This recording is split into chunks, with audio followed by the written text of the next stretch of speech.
Welcome back to another segment of Behind the Scenes of the Waltons.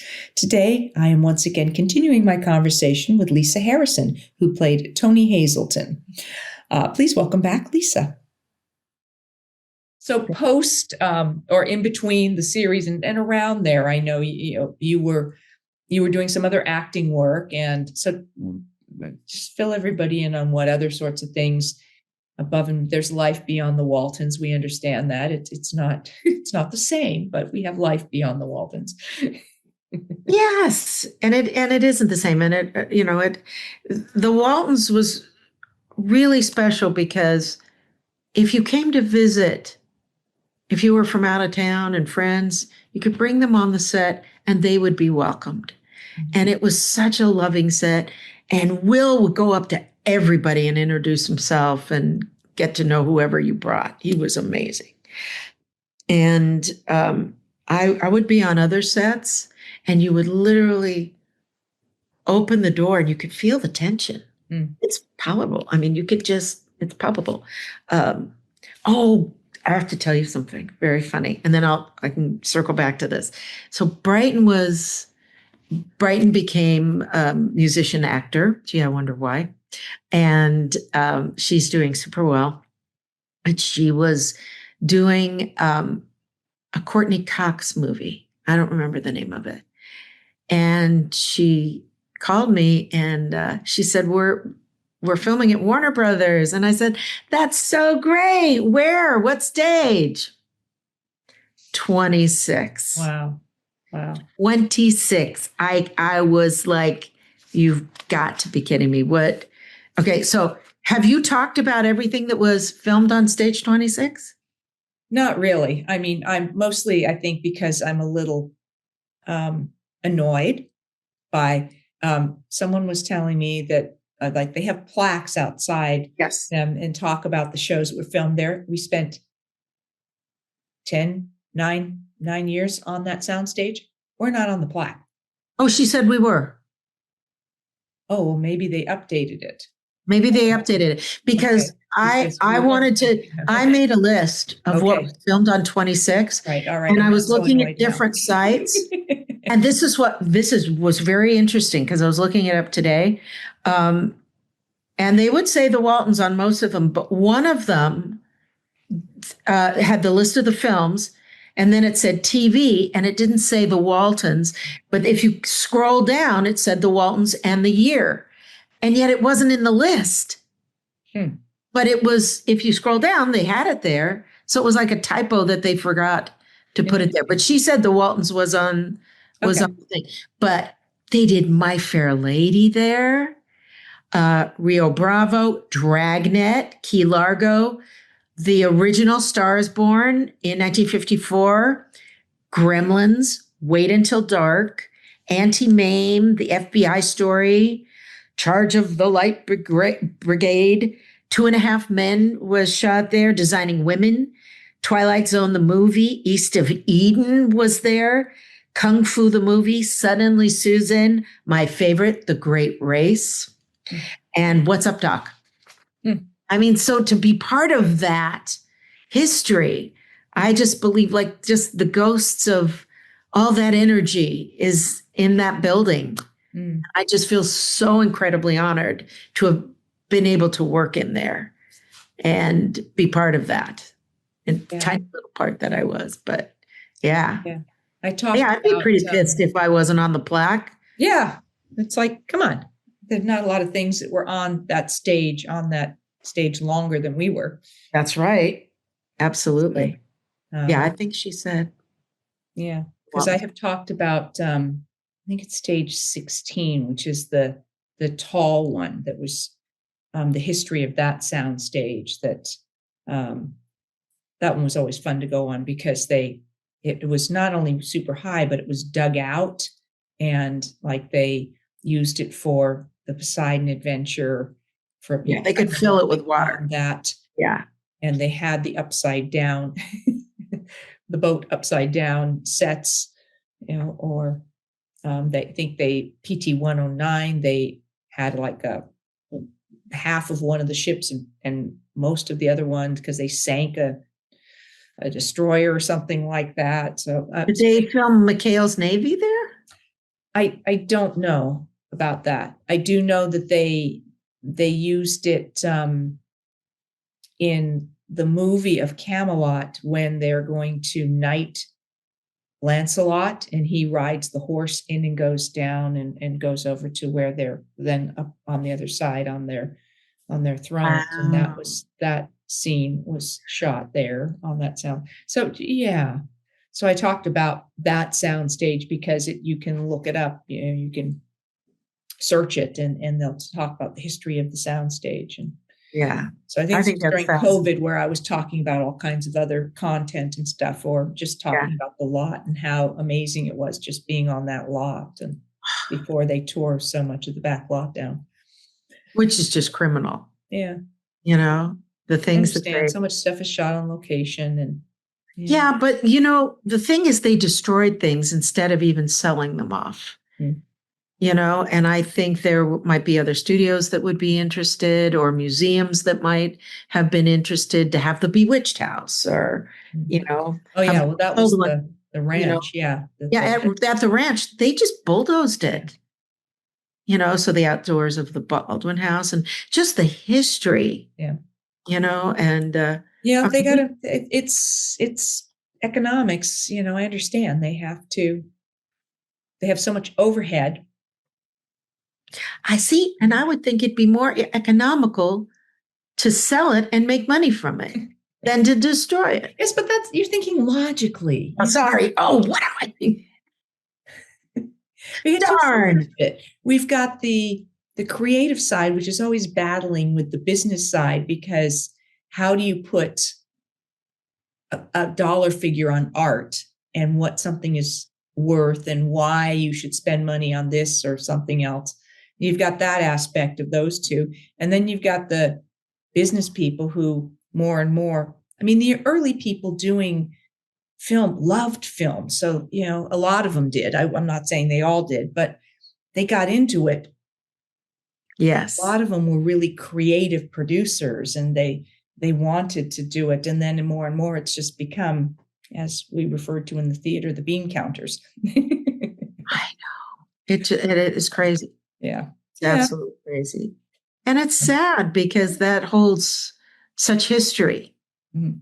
And I think in America, like if you go to Europe, they've preserved so many castles and old buildings. We tend to knock things down and build a new one. Mm-hmm. And I wish we had more preservation of that because, when it's gone, it's gone.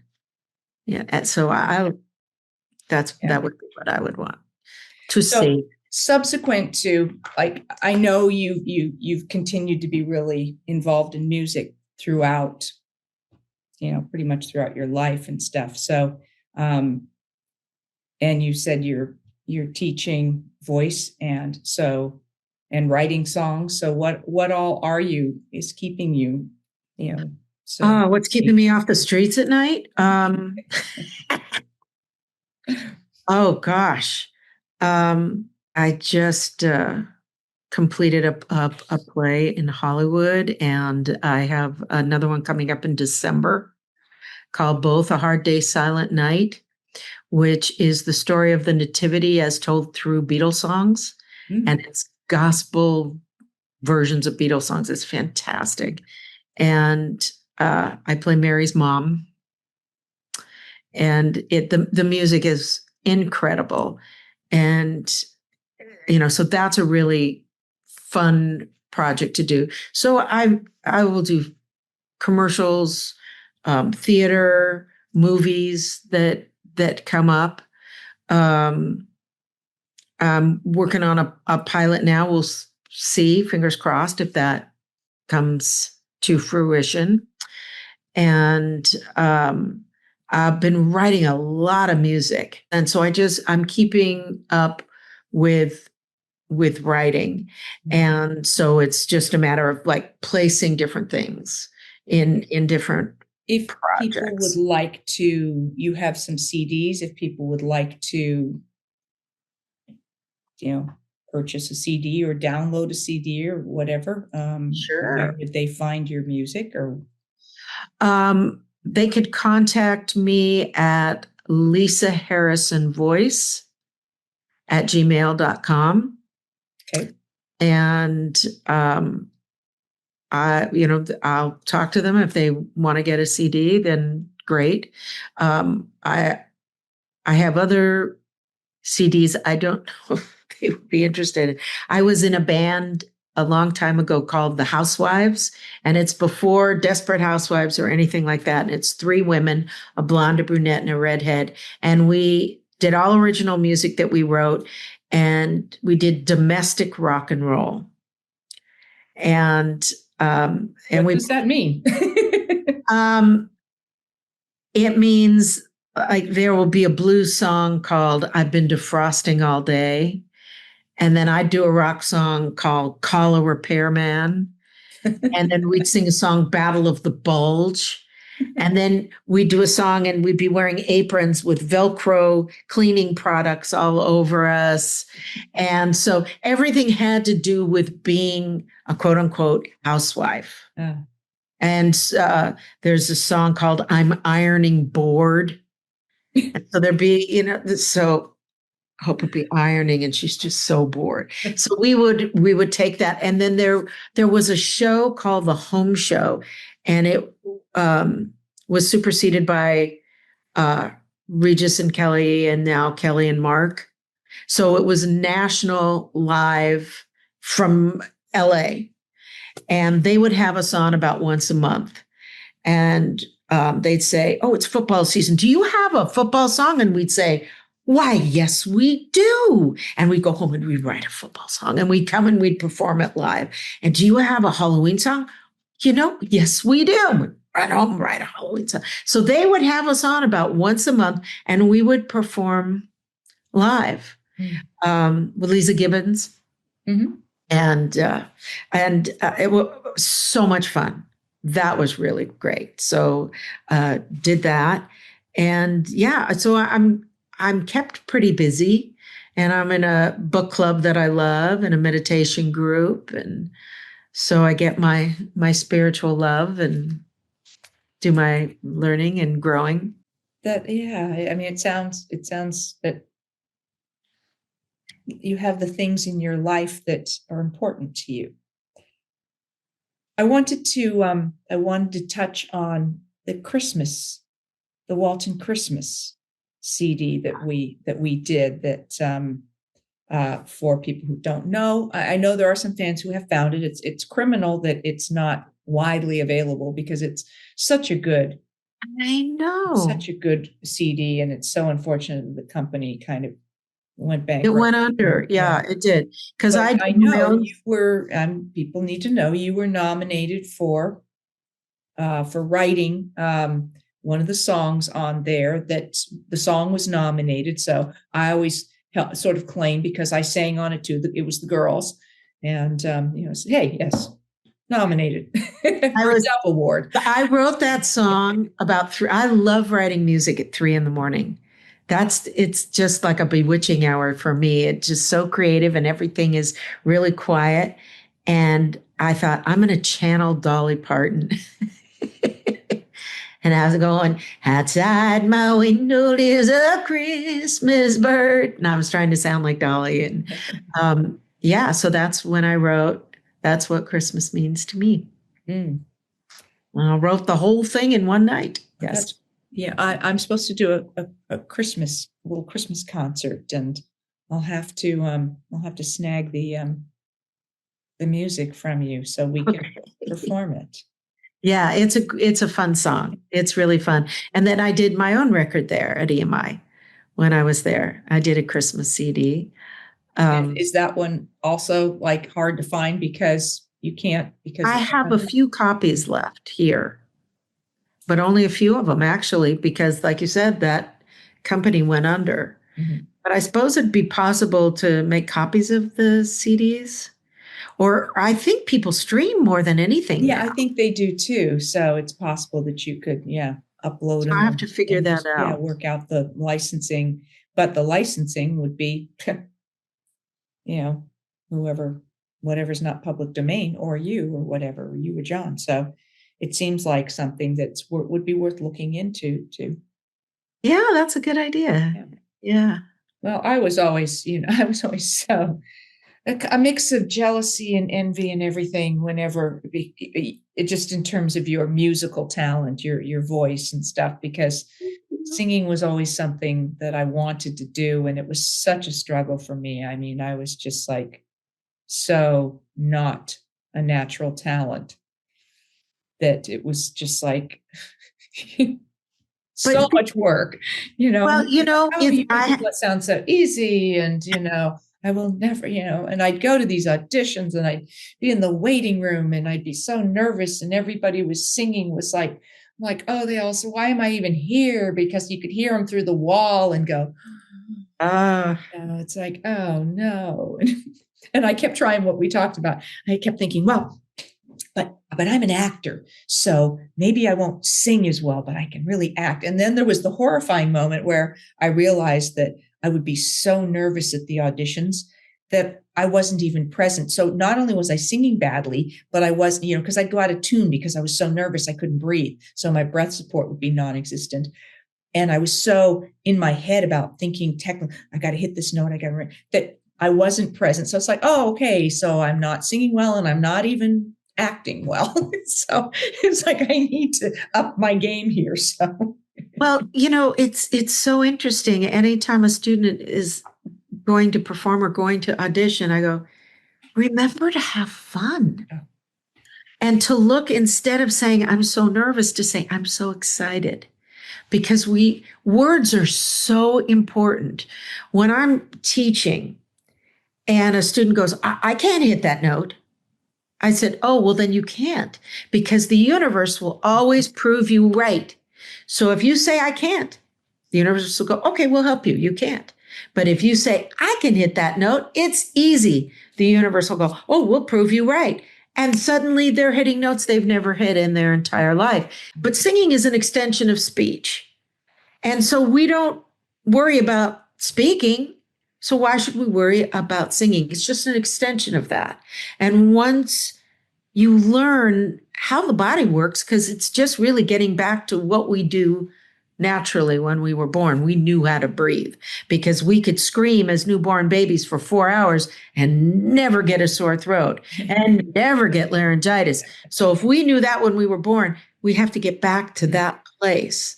And once you do, then you have all the technical aspects that you need. Then you have to remember, I'm doing this because it's fun, because it's joyous, and I feel joy and I bring joy to everyone. And that is why I love it so much. And I love teaching so much, because it's like watching a little rosebud open up and bloom. And I just feel like I'm on a mission that no one ever again has vocal problems, because they don't need to. There's a way to avoid them.